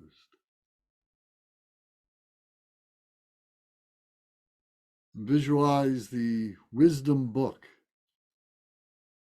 the lotus blossom at your left ear. Wisdom coming into your left. And the wisdom going round your heart. Going out through your right arm to your right hand to the wisdom sword, cutting through the poisons of ignorance. Cutting through the poison of hatred.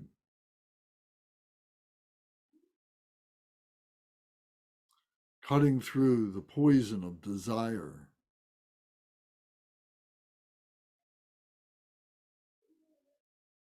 Cutting through the poison of jealousy.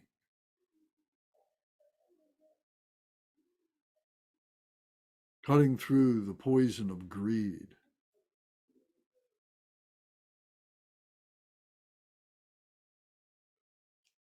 Cutting through all the emotions,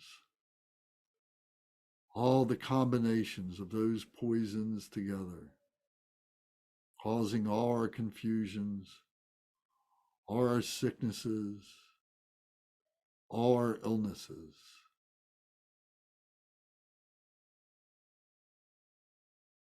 Releasing ourselves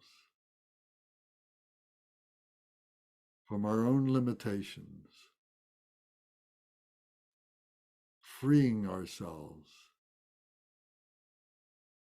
into the mind of Bodhisattva, the holy enlightened mind.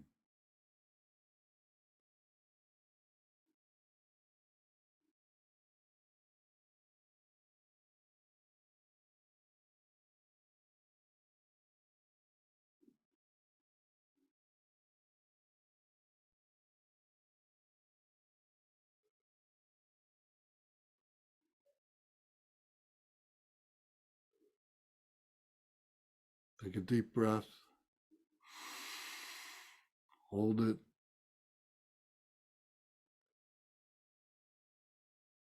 Exhale.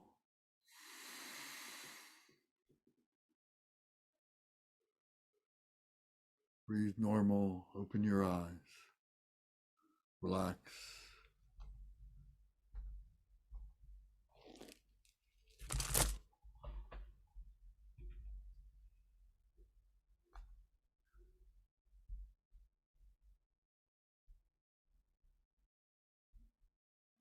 So now we say that the outer universe dissolves into light, which dissolves into myself, and I dissolve into the mum syllable, which dissolves from the bottom to the top, gradually becoming emptiness.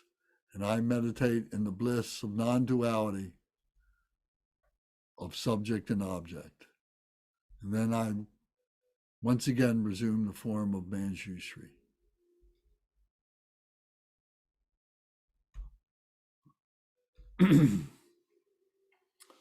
Okay. So that's a very brief, simple practice where we tried to help you to understand where we are, our responsibility of where it is that we are, how it is that we can liberate ourselves, and a practice to enable us to do that, to recognize who our true nature, that is this indestructible diamond in our heart center, that is made up of the holy enlightened mind.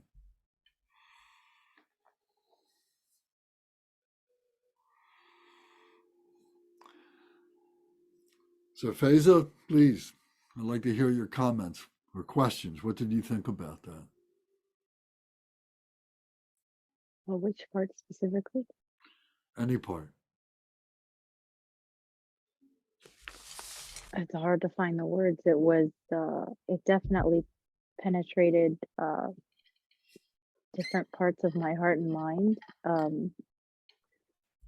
I took a lot of notes. Is the Manjushri Sadhana available online to go back and review? Yes. Are you on our WhatsApp group yet? Yes. It's in the WhatsApp group. Oh, okay, wonderful. I'll go back and look at it. I think learning about the 5 poisons was a fantastic reminder to be steadfast in the patience of the practice. So that's definitely something I will be utilizing in the next week until our next session. Very good. Thank you. Thank you. If you have trouble finding that practice, let me know. And I sent it early last week, I think. It's in the 101 group. Matthew, what did you think of that? It was really nice. One thing that I was gonna ask about that's been difficult for me at times, because I've always I've been interested in practicing to different degrees Buddhism for a while, and I guess depending what we consider a while, but and I've always been drawn and keep coming back to the Tibetan, and I have this kind of pattern of jumping around too much from thing to thing, and part of it is I never really felt like I had like a community around like any kind of spiritual practice or really know anyone else into this kind of thing, to be honest. But anyway, it's a long way of getting to one trouble that I have sometimes with the Tibetan tradition is that the forms used and yeah, I guess the forms, especially with like deity practices and some of the other things present in Tibetan Buddhism, feels so like uh, foreign or culturally foreign to me that it almost can at times, not doing this today, but like it's almost like a feeling of like culture shock almost, like where it creates this kind of tension or dissonance in my mind sometimes, where it's like it almost feels like I need something like more Western, like just only in the sense of like uh that it feels sometimes it feels so foreign to me, especially like some of the forms or I've done like in other like Galupa traditions and stuff where we're doing like Lam Rim and you're imagining these hells and that everything, and it just becomes too like dissonant to my mind because I don't have any cultural background in it. I'm coming out of it from just a completely different culture. Um, so that's one thing. I don't know if that resonates with anyone, but that's one thing that I Well, it's a struggle good with. point, and I appreciate that. And yes, I understand that. And looking back, in my life with it too, there was a bit of time where I experienced that too. But on the other hand, being able to recognize the gift of what this really represents Yeah. and being able to kind of grow into it Mm. opened me up to a great deal. To be able to say that we would remove that aspect Mm. from the teachings Yeah. and not use the iconography and so on would be is possible, and I've seen other systems use that, but I've also seen that there was a level of disconnect that was not lost when one overcame the cultural obstacle of the iconography. Yeah. So we got to get used to it one way or the other. Yeah. Yeah. Yeah. No, I definitely hear what you're saying, and yeah, and it wasn't even necessarily thinking like to replace it with something. I don't even know what. I'm not really pointing to any specific question, to be honest. It's just something that's like been difficult for me at No, times. It's a good point. It really is, and one that we need to be sensitive about and talk about, and and uh, and you need to bring it up again as we bring up these other issues and everything, and so that we can help everybody understand, the reason for the iconography. And one brief thing, when this was all being taught, 2,000 years ago, it was being taught in a land of people who were illiterate. They couldn't read. They didn't have books. So the teachers would be coming through their villages and so on a donkey or whatever, and everything was portable, and they were moving, and they would come and stay for a month or so, and they would have these art pieces that they would put up they would build a tent or something like that, because they were all mostly nomads, and they would build this temporary, shrine room for the teachings, and they would the teacher could then point to these objects, and so that the illiterate people could make connections with them. Mm-hmm. So each one of these artworks and these art forms are books unto themselves. They're stories unto themselves, and getting to know that, and because they're in anthropomorphic body permission, images and so on, it helps us to connect in that way. But it can be an obstacle, and I understand your point. So thank you very much for bringing that up. Thank you.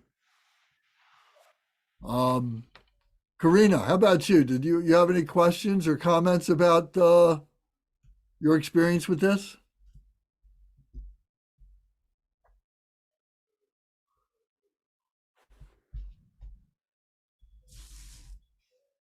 It was Karina and I'm sorry, Garen.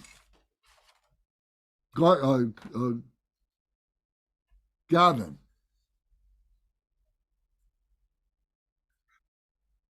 You got your microphone is muted.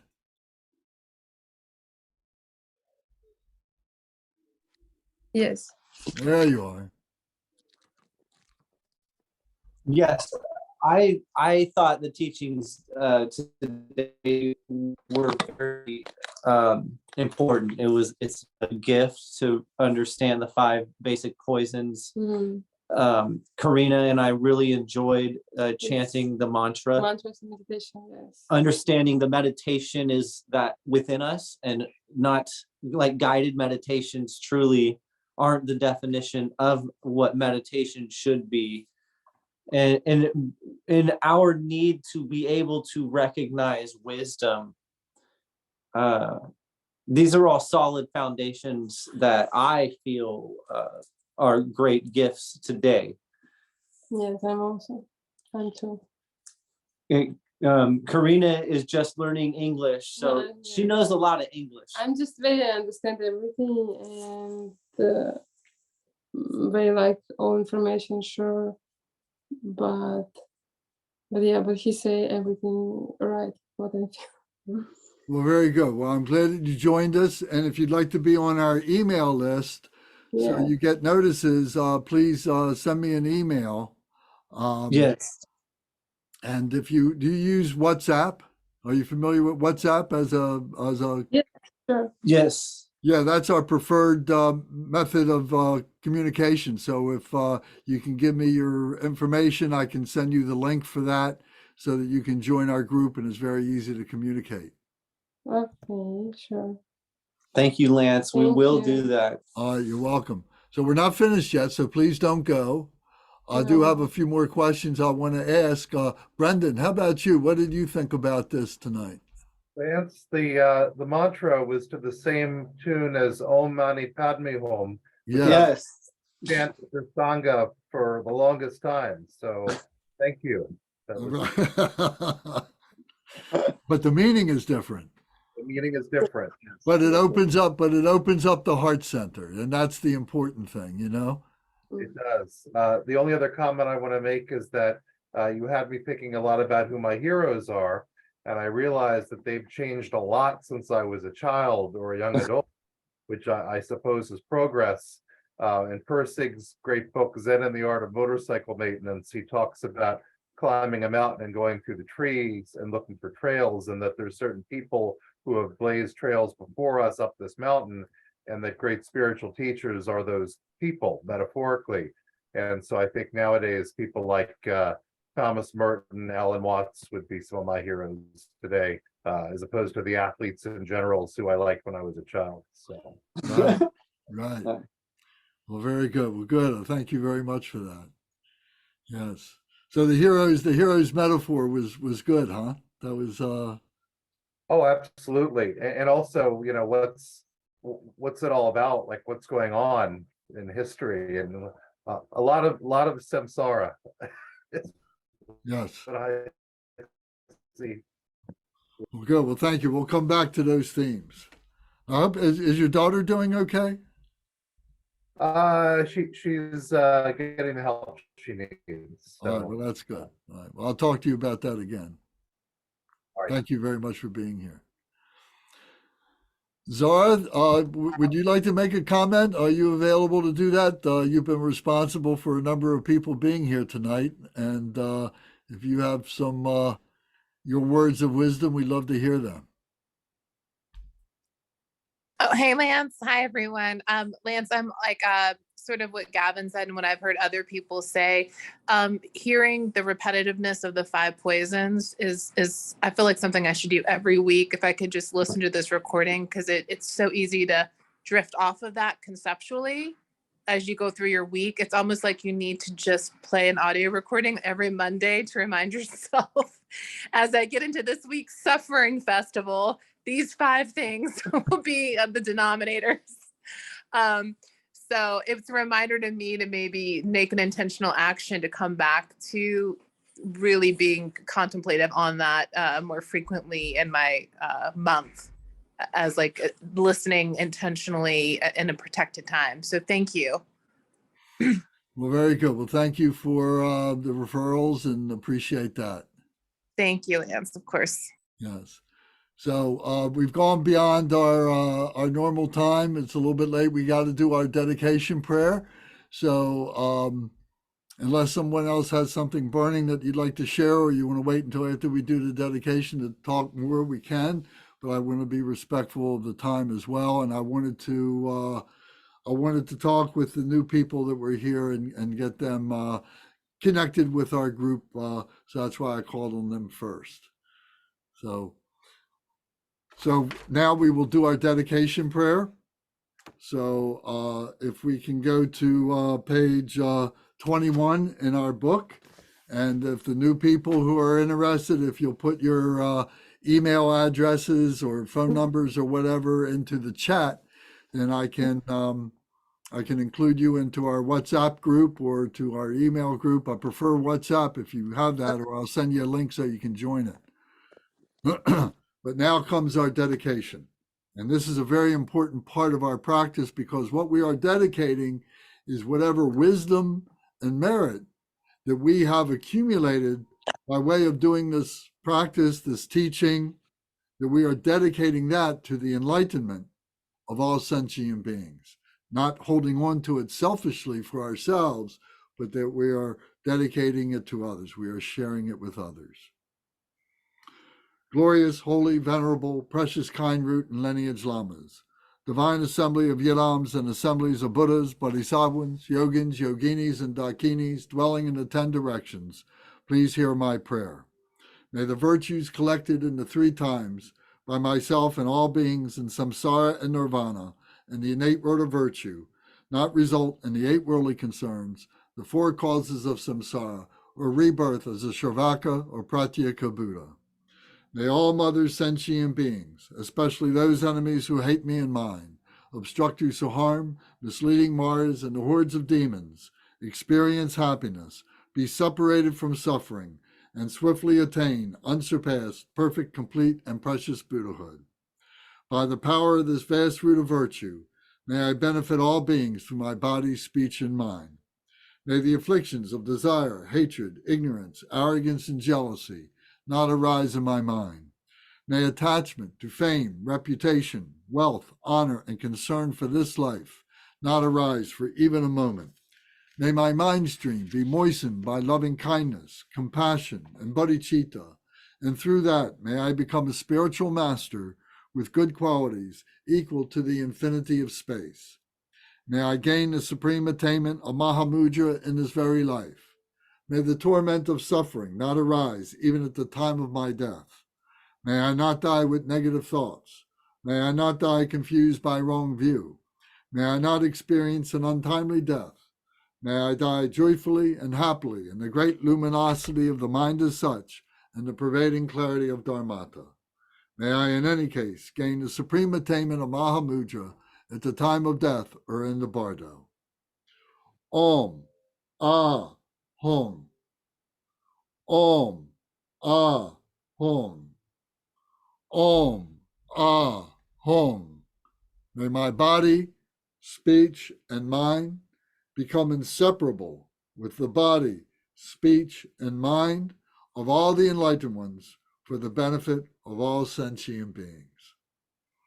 Thank you all very much for joining us tonight, being here. I will send a link for this on YouTube. I'll send this into the 101 WhatsApp. So if you want to see it again, you'll be able to do that. Thank you. Thank you, Lance. You're welcome. Thank you, Lance. You're very welcome. Thank you. Thank Does you. anybody else have any other questions you want to stay on? I'll be more than happy to answer whatever I can for you. Well, if you have a minute for me, Lance. Sure. First of all, Joe sent his apologies to me for dropping out partway through. Something came up. So I passed them on to you. You know, he felt badly about disappearing so suddenly. Okay. I'll talk to him and find out if he's interested in, you know, joining the group regularly, getting the WhatsApp and so on. So I'll try to help him get up to speed. All right. Thank you very much, Kate. Yes. And since I'm Tell your number. He just put you in chat. I'm sorry. Go ahead, Kate. since I'm spending more time at the temple, I'm sort of having to be the public face, public relations once in a while. And maybe sometime this week, could you and I chat just a little bit about some logistics with that? Yeah, sure. What day would be good for you? No, tomorrow's a busy day for me. Maybe Wednesday or Thursday. Okay, Wednesday or Thursday is fine. Wednesday, I'll be running errands and such. So, you know, Well, text me to make sure give I'm me a text available. when it's good, and then we'll Yeah. fine tune it. Sure. And Thursday, I'll be at the temple. So really, my committed times then are, you know, 11 to 12:15-ish for the daily practice. And other than that, I'm flexible. All right. Well, then maybe Thursday afternoon. Okay, sounds good. All right. Thank you. Thank you. Okay. All right. Very good. Thank you all very much. I look forward to seeing you next time.